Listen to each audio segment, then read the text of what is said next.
Hey everyone, this is another tutorial. This is not a rookie tutorial, but maybe for medium level players. It is a tutorial about my pet peeve, the LVT. So let's go. The LVT in bold action. Now, what are my credentials?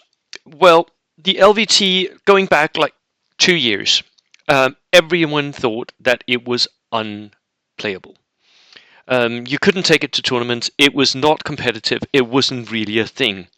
And then I did. Um, I don't know if this is going to change other people's opinions, but I took it to the WTC. I was undefeated. I used an inexperienced MMG decked out LVT at the WTC and went undefeated with it. That was the thing. And a few weeks back, I took an LVT to World Open War. I was undefeated, and I won the World Championships with my regular MMG and poster gun equipped LVT. So is the LVT suddenly hot? Is this suddenly a thing? I don't know. But I'll tell you this, I can make it work. And I will try to explain how I do this. But let's first talk about what even is an LVT. The LVT is what's called a landing vehicle tracked. LVT. It's an amphibious vehicle. It's 7+. It's open topped, and it has a 30-man transport capacity according to the FAQ. Or you could put a jeep inside it with whatever that is transporting, or a universal carrier, or a light or medium artillery piece. So it has quite a lot of transport capacity, and is the only vehicle that I know of that can actually transport them. Maybe others, like weird little boats or whatever, but that can transport other vehicles. That is very, very rare. It comes equipped with 2 pintle-mounted MMGs if you're buying the LVT Buffalo variant, which you should, the British one. 2 pintle-mounted MMGs, and then you can buy a hole-mounted MMG and a pintle-mounted light autocannon. The LVT also comes in other forms. You can buy the Alligator LVT, which has a closed top and a turret, but I don't think you should. It works perfectly well as a transport option. It is 98 points inexperienced and 123 points regular. If you buy all the gear, it's 168 points fully kitted out. So slightly expensive. And many people were telling me once I started playing around with the LVT, that's not good. You can't make that work. That's a point sinks, all eggs in one basket, all of those things. And I defied everyone and I took it. And I started playing around with it and started figuring out how you can make it work. It is, and this is of course a slide about all the negative things, it is pinnable because it's open topped. So even small arms fire will pin your LVT. So don't take too much damage going in. It has a huge footprint. The model itself is very, very large, but actually surprisingly low because it hasn't got a turret on. So it's not much higher than most tanks. Their chassis, the main body of the tank, it's not actually that much bigger than a cruiser tank, for instance. There is a little bit of an all eggs in one basket if you take all 30 man and put it in your LVT. Yes, but I don't think you should most of the time. I really don't. So yeah, there is a lot of points being sunk into this. Yes, there is. And it's only 7+, so everything, including anti-tank rifles and autocannons, everything is dangerous to it, as is being charged by infantry, by the way, because infantry will absolutely kill this. and it needs some crew to operate the many weapon systems because, as stated in the vehicle rules, the crew of a transport can only operate one of the weapon systems. So the rest of them needs one man per weapon system, um, which you're going to have to get on top of your other points. And it is very, very vulnerable to indirect shots. Time for anecdotes. I lost my LVT in, was it two or three games at World Open War, and at least two of them I lost to indirect fire. And one of them I got hit by a mortar, I do remember that. Straight on the top, down, boom, and it died. Two times I got hit by a mortar, and one time was an artillery bombardment. So 3 times I lost the LVT at a World Open War, and all of them to indirect fire. So it is very vulnerable to that. But in some respects, it's even better than a Darker Steward. And hear me out. I know this sounds like insanity, but hear me out. It can split fire 4 ways. It can fire the front machine gun, and then each of the pintle-mounted machine guns 360, and then it can fire the Paulson gun. That is 4 units you can shoot at the same time if you want to. I don't know of any other vehicle that has 4-way splits. Can't think of any. And for a transport, that is insanely good. That is insanely good. It's really, really awesome that you can split fire 4 ways. You have so many pintle-mounted weapons on this vehicle, and it's 360, so it's all around. Even the autocannon is 360 all around you. You can shoot at everything. Everything is in range. Everything is, because the range on medium machine guns is 36.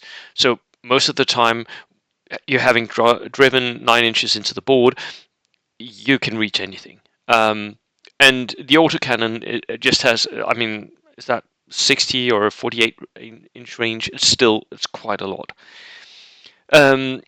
I also think that 30-man transport is worth it in itself, especially if you're running single tank platoons, because this is an extra tank-ish, right? And all of your guys, the whole infantry selection that you have to choose, can go in this. So you can transport almost all your infantry. I said that you have to choose it for a tank. You don't have to, but you're going to need it, right? And they can be transported by this because you're going to have to buy transport for them. At the same time, remember that this is an armored vehicle, and it has quite a large footprint, which means that you can use it as mobile cover for your infantry.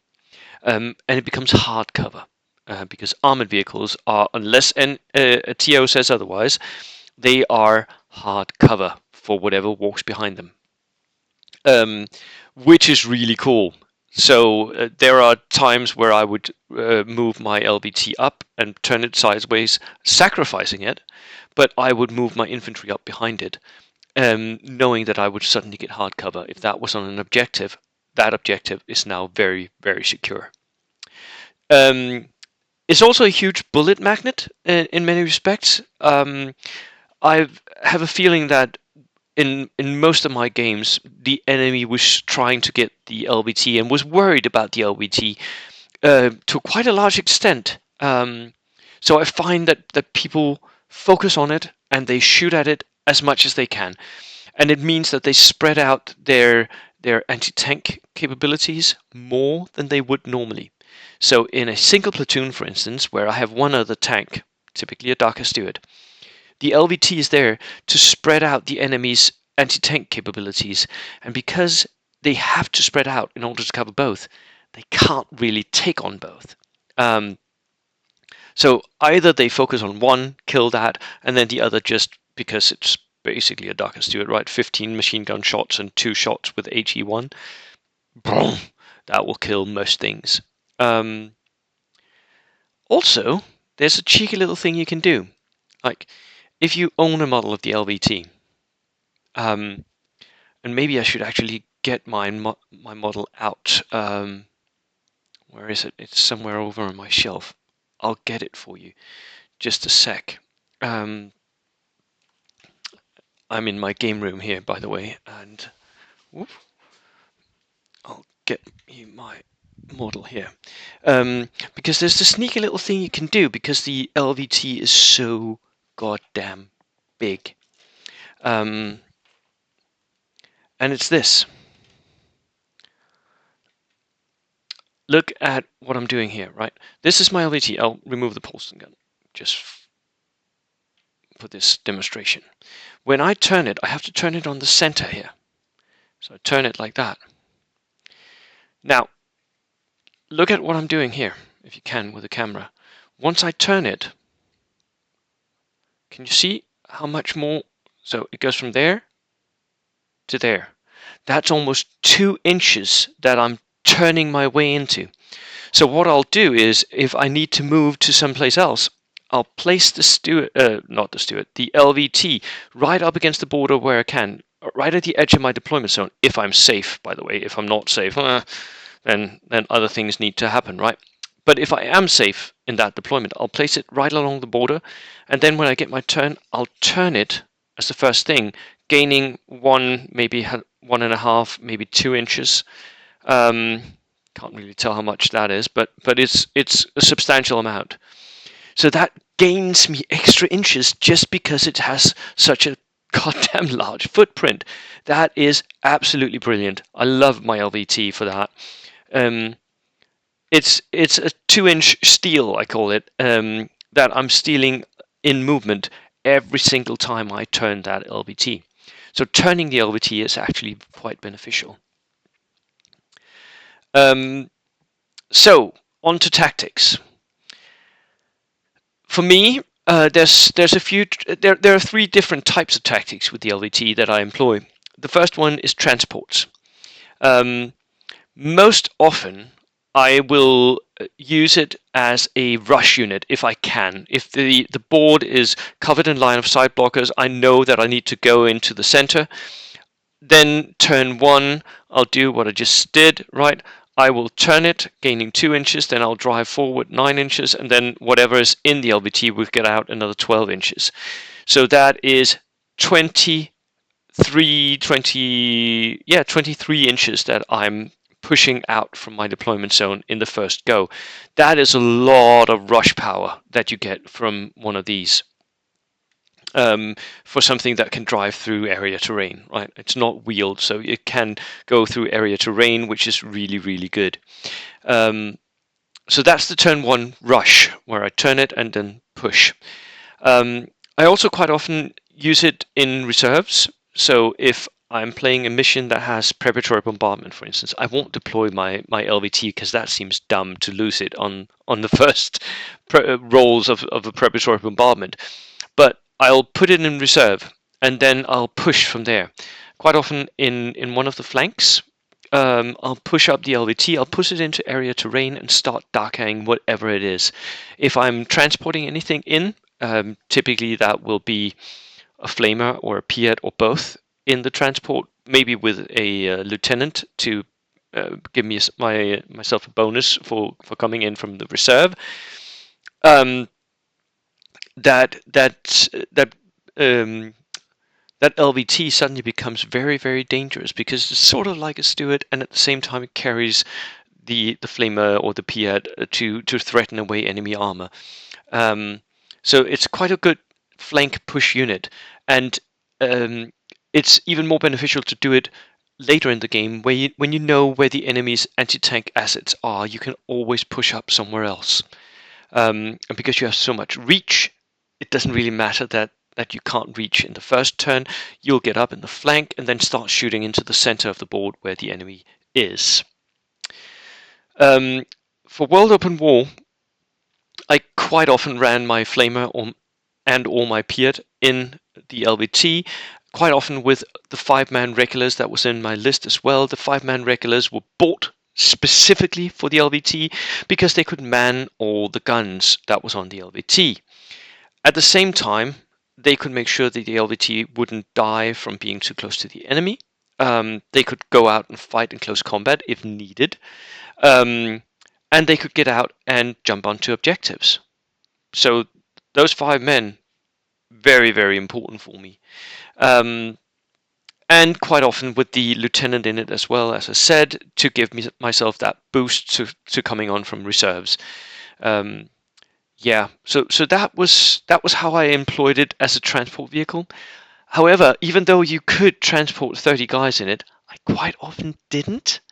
Um, and that is because most of my armies are close combat armies that excel on foot. And I don't really feel I need to push them up in transports anymore as much as I used to. I used to really do it a lot, but I've moved on from that, I think. But you can fill it up with all your nastiest push troops and just drive them into the center if you want to. I don't think it's massively helpful, but it is kind of cool that you can plunk out so many troops.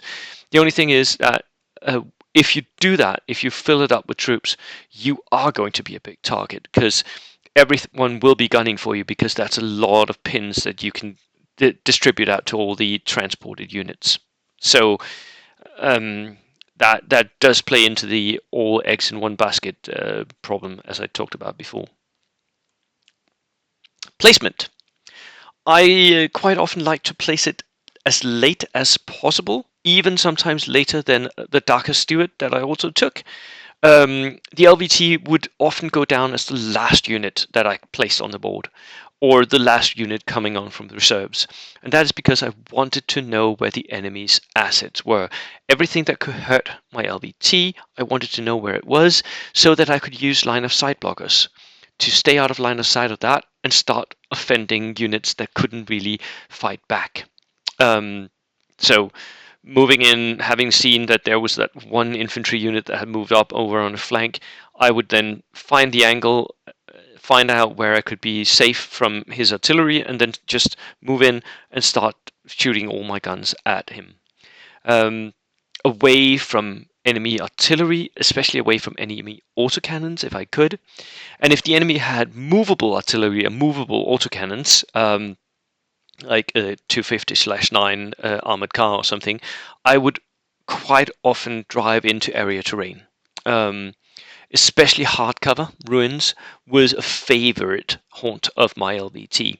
So in my game against Riss of the Welsh second team, I drove my LVT once during all game. I drove straight into a ruin from my area, from my deployment zone, straight into the ruin, sat there and just shot out of the ruin all game until I died. The LVT got hit by a mortar and died. So it spent all game just sitting in that ruin shooting, and he couldn't hurt it. He couldn't get to it because it was in hard cover, and I could shoot out because I had poked my head out of that hard cover because it is this big, so you could just stick out the front end of your LVT, and the rest of it is in hard cover, which means that more than half of it is in hard cover, but you can shoot without giving hard cover to your opponent. Brilliant. So I would do that quite a lot with my LVT. I'd also use forests to stay behind, and then if I needed to push, turn and drive into the forest and start shooting. That was also a favorite tactics. So that's the placement of the LVT for me. Quite often they would go in flanks, one or the other, because that would typically mean that I had more blocked angles where I could be that the enemy arty and autocannons couldn't get to me. Combat. Now, since I'm not really using it as a transport vehicle, I'm actually using it in my single platoons as an extra tank, an extra darker Steward, which you can't really get in the armored car selection. And I had other plans for my armored car selection, so this turned out to be my extra Steward, and it really worked as an extra Steward. I split fire for pins. I focused fire to make units go down or to kill them. I would even often fire at multiple enemy vehicles to stop them, to pin them, or to kill them. I did this against Johnny Curran, where my LVT would move into an area terrain and just blast down his column of dodges. And the autocannon would quite often go after veterans, units that had clumped up, so that my two templates could hit 3 to 6 men. Or they would go with armor piercing after soft-skinned vehicles and just try to kill them, basically. So the tactics here was the same as I would for a Darker Steward. I would go and try and pick on people who were weaker than myself. I wouldn't take it up against enemy stewards, um, although I do sometimes use the Polston gun as a flanking weapon, where I have one steward going up and starting fire on the enemy, and then the Polston gun will support giving fire from the side or whatever, trying to pin it so that my two guns combined will overpower an enemy tank. But it's not massively beneficial to do so. It works, but it's not like it doesn't win games like that.